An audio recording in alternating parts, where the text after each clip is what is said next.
अस्सलाम वालेकुम students, welcome to my channel simple biology. Students, आज की इस वीडियो के अंदर हम एंजाइम्स पे थोड़ी सी डिस्कशन करेंगे। एंजाइम्स क्या हैं? तो स्टूडेंट्स, एंजाइम्स बेसिकली हैं बायो कैटालिस्ट। बायो कैटालिस्ट का मतलब क्या हुआ? कैटालिस्ट तो कोई भी ऐसा सब्सटेंस है जो किसी केमिकल रिएक्शन की स्पीड को इंक्रीज कर देता है। तो जो बायो कैटालिस्ट है वो बायोकेमिकल रिएक्शन की स्पीड को इंक्रीज करेगा। अब देखिए कि sum total of all biochemical reactions in organism is called metabolism. तो मेटाबॉलिज्म जो है it is categorized as either catabolism, catabolism भी होता है और एनाबॉलिज्म भी होता है। कैटाबॉलिज्म में स्टूडेंट्स एक बड़े मॉलिक्यूल को तोड़ के छोटे मॉलिक्यूल में कन्वर्ट कर दिया जाता है और एनाबॉलिज्म में छोटे छोटे मॉलिक्यूल्स को आपस में ज्वाइन करवाया जाता है और बड़े मॉलिक्यूल्स बनाए जाते हैं। तो स्टूडेंट्स, दोनों टाइप के रिएक्शंस जो हैं, एनाबॉलिक भी और कैटाबॉलिक भी, दोनों टाइप के रिएक्शंस के लिए एंजाइम्स जो हैं वो एज ए बायोकैटालिस्ट काम करते हैं, यानी कि they increase this speed up the rate of biochemical reaction. अब आप देखिए कि ये बायोकेमिकल रिएक्शन की स्पीड को इंक्रीज कैसे करते हैं। They speed up the rate of biochemical reaction by lowering the energy of activation. अब एनर्जी ऑफ एक्टिवेशन को ये कम करते हैं और उसको कम करके रेट ऑफ रिएक्शन को इंक्रीज कर देते हैं। अब ये देखते हैं कि what is the energy of activation. असल में स्टूडेंट्स, एनर्जी ऑफ एक्टिवेशन कम से कम एनर्जी की वो मिकदार है जो रिक्वायर्ड है एक मॉलिक्यूल के लिए किसी रिएक्शन में हिस्सा लेने के लिए। अब देखिए, मैं आपको एक छोटी सी एग्जांपल से बताता हूं। फर्ज करें हम कॉलेज के अंदर एक कंपटीशन ऑर्गेनाइज करते हैं और कंपटीशन है कि जो स्टूडेंट एक टेस्ट ऑर्गेनाइज कर रहे हैं और जो स्टूडेंट उस टेस्ट में फर्स्ट पोजीशन हासिल करेगा उसको 10,000 रुपीज कैश प्राइज दिया जाएगा। अब हमने किया इस तरह, उसके लिए एक शर्त रख दी कि टेस्ट में सिर्फ वही बच्चे शामिल होंगे जिनके फर्स्ट ईयर के अंदर जो मार्क्स हैं वो 450 प्लस हैं। अब वो जो 450 प्लस मार्क्स हैं फर्स्ट ईयर में, उसे आप कह सकते हैं marks of activation. Minimum marks जो रिक्वायर्ड हैं, कम से कम इतने नंबर होंगे तो वो स्टूडेंट कंपटीशन में हिस्सा ले सकता है। तो वो जो मार्क्स ऑफ एक्टिवेशन है, अगर उसको कम कर दिया जाए, 400 पे लेके आए, तो नंबर ऑफ स्टूडेंट्स जो है वो कंपटीशन में इंक्रीज हो जाएंगे।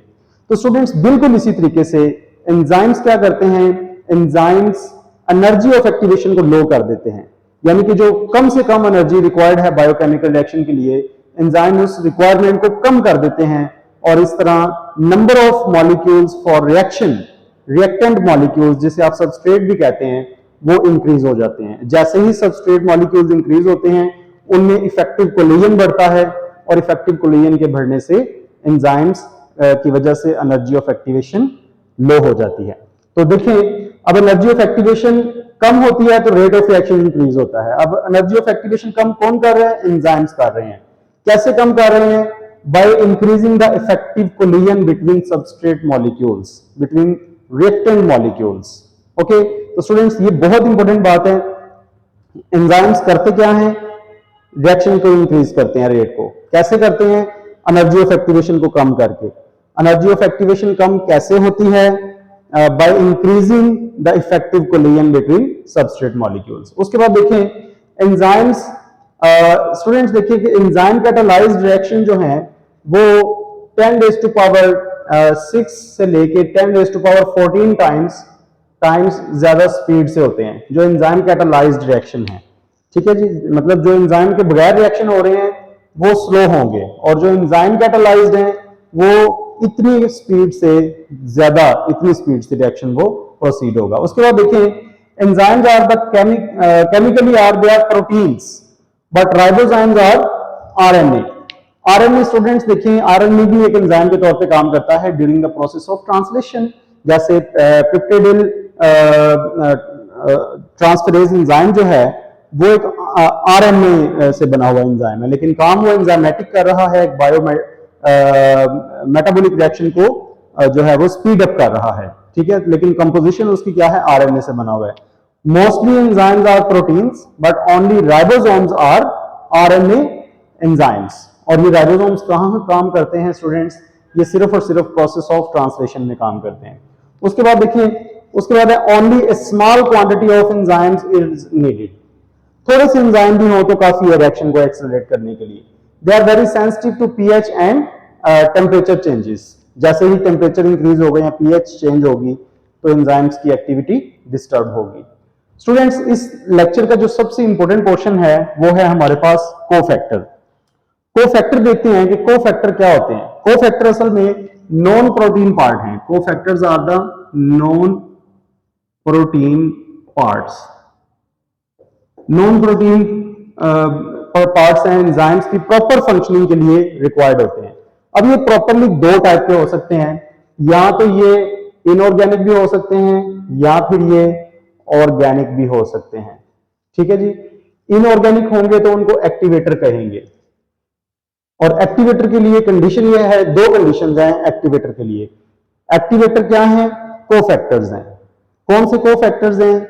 इनऑर्गेनिक, जैसे मैग्नीशियम है, आयरन का आयन है। ठीक है, तो ये जो है वो कोफैक्टर्स हैं, और ऐसे कोफैक्टर्स को हम एक्टिवेटर कहते हैं जो इनऑर्गेनिक होंगे।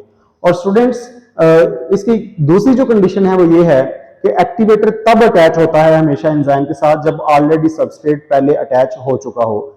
सबस्ट्रेट की एब्सेंस में कोफैक्टर जो है वो ये वाला जो एक्टिवेटर वाला कोफैक्टर है ये अटैच नहीं होगा। दूसरी टाइप के जो कोफैक्टर्स है, पहली टाइप थी इनऑर्गेनिक जिसको आपने एक्टिवेटर कह दिया, दूसरी टाइप है ऑर्गेनिक कोफैक्टर्स। अब ऑर्गेनिक कोफैक्टर जो है वो फर्दर दो टाइप्स के हो सकते हैं। एक हो सकते हैं कोएंजाइम और दूसरे हो सकते हैं प्रोस्थेटिक ग्रुप्स। कोएंजाइम जो है ये लूजली अटैच्ड होते हैं, लूजली अटैच्ड टू एंजाइम।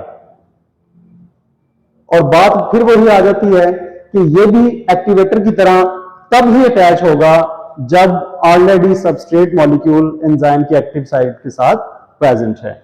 और प्रोस्थेटिक ग्रुप जो है वो they are always present, they are covalently bonded.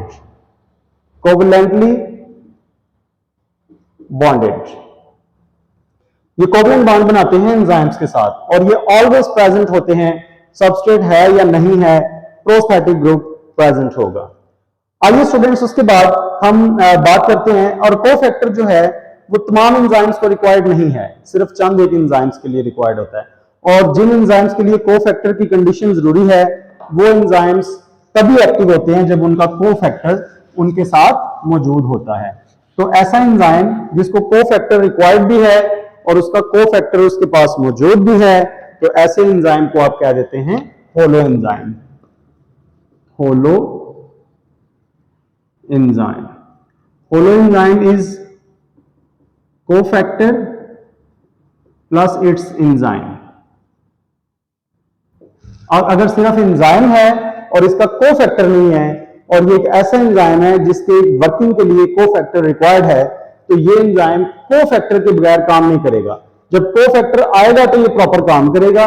Cofactor और एंजाइम को, मजमूए को कलेक्टिवली आप कहते हैं होलो एंजाइम। और स्टूडेंट्स, एक ऐसा एंजाइम है, एक ये कंडीशन है एपो एंजाइम।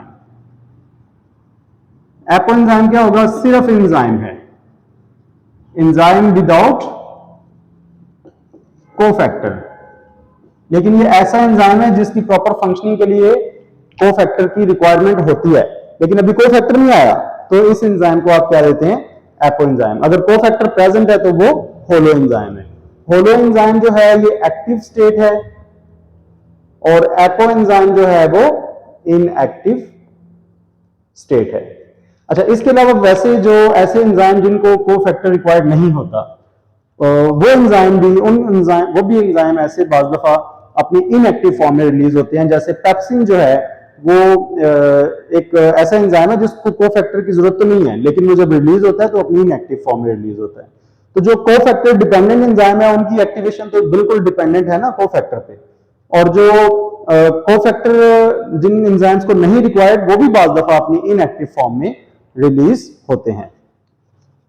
तो आइए हम स्टूडेंट्स देखते हैं the mechanism of enzyme action. How do enzymes perform the metabolic activity, catabolic activity. तो एंजाइम्स जो हैं वो उनकी कैटाबॉलिक एक्टिविटी जो है it is restricted only to a small portion of enzymes, और उस स्मॉल पोर्शन को आप क्या देते हैं? Active site. अब स्टूडेंट्स जो एक्टिव साइट है, एक्टिव साइट के दो पार्ट्स होते हैं। ओके, एक्टिव साइट्स के दो पार्ट्स हैं। अगर आप एंजाइम को देखें तो उसकी एक्टिव साइट में 3 से लेके 12 अमाइनो एसिड्स हो सकते हैं, ठीक है। और चार्ज बियरिंग साइट है, इसके दो पार्ट्स होते हैं, एक बाइंडिंग साइट है और एक स्टूडेंट्स इसकी है कैटालिटिक साइट। दो इसकी साइट्स हैं एक्टिव साइट की, बाइंडिंग साइट और कैटालिटिक साइट। जो बाइंडिंग साइट है वो रिकॉग्नाइज करती है सबस्ट्रेट को, प्रॉपर सबस्ट्रेट को, और बाइंड भी करती है। इसके दो काम है, एक तो रिकॉग्नाइज करना, ये दो काम करती है, एक रिकॉग्नाइज करती है और दूसरा बाइंड करती है। किसको? सबस्ट्रेट को। किसके साथ? एंजाइम के साथ, ठीक है जी। जबकि कैटालिटिक साइट जो है, कैटालिटिक साइट स्टूडेंट्स ये क्या करती है, ये सबस्ट्रेट को कन्वर्ट कर देती है प्रोडक्ट में।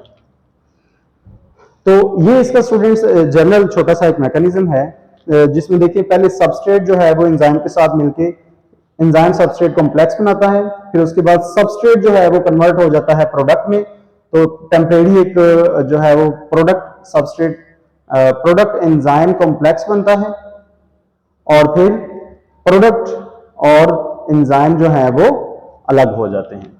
तो ये जनरल मैकेनिज्म है। अब आप देखिए कि दो मॉडल एक्सप्लेन किए जा चुके हैं, एक लॉक एंड की मॉडल जो फिशर ने एक्सप्लेन किया 1894 में, और दूसरा है इंड्यूस फिट मॉडल जो कि कोशलैंड ने 1959 में प्रपोज किया। तो पहले हम देखते हैं what is the mechanism of enzyme action according to induce fit model.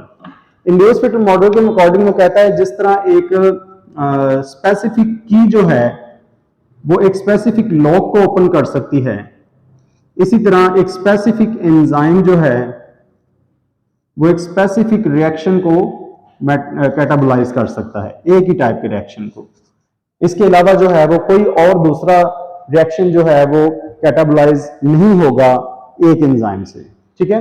इसको आप क्या देते हैं, लॉक एंड की मॉडल। और लॉक एंड की मॉडल के अकॉर्डिंग एंजाइम जो है वो एक रिजिड स्ट्रक्चर है and there is no modification in the shape of enzyme. Okay, और ऐसे एंजाइम जो फॉलो करते हैं लॉक एंड की मॉडल को, उनको आप कहते हैं non regulatory enzymes. Non regulatory enzymes, urease इसकी एक एग्जांपल है, ठीक है जी। उसके बाद है induce fit model. Induce fit model का पहला पॉइंट सेम है, यही है। इंड्यूस फिट मॉडल भी यही कहता है कि लॉक की तरह एक, जैसे लॉक एक की से ओपन होता है, इसी तरह एक रिएक्शन एक ही एंजाइम से मेटाबोलाइज होता है। लेकिन ये इंड्यूस फिट मॉडल से डिफरेंट किस तरह है, ये lock and key model induce fit model किस तरह डिफरेंट है।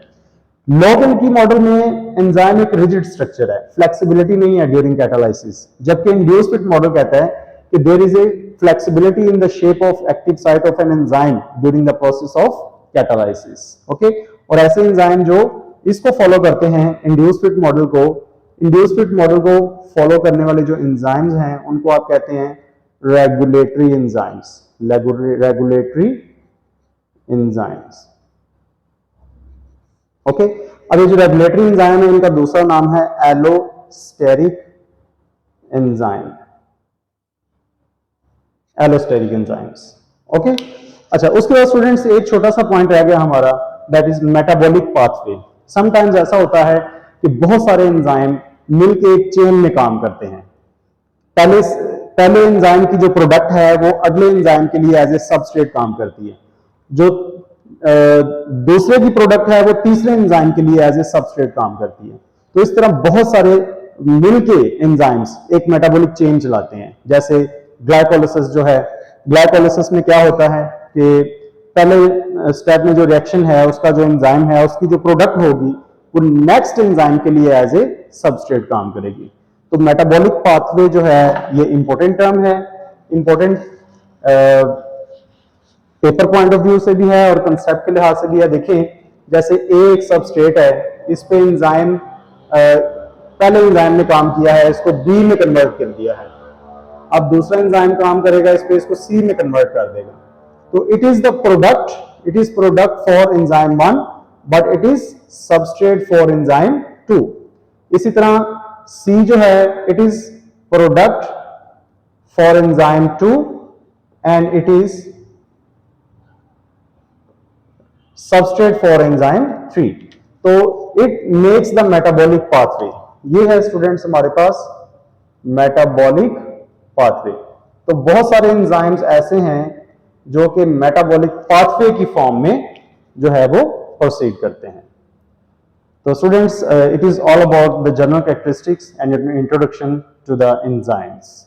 Thank you for watching. अल्लाह हाफिज।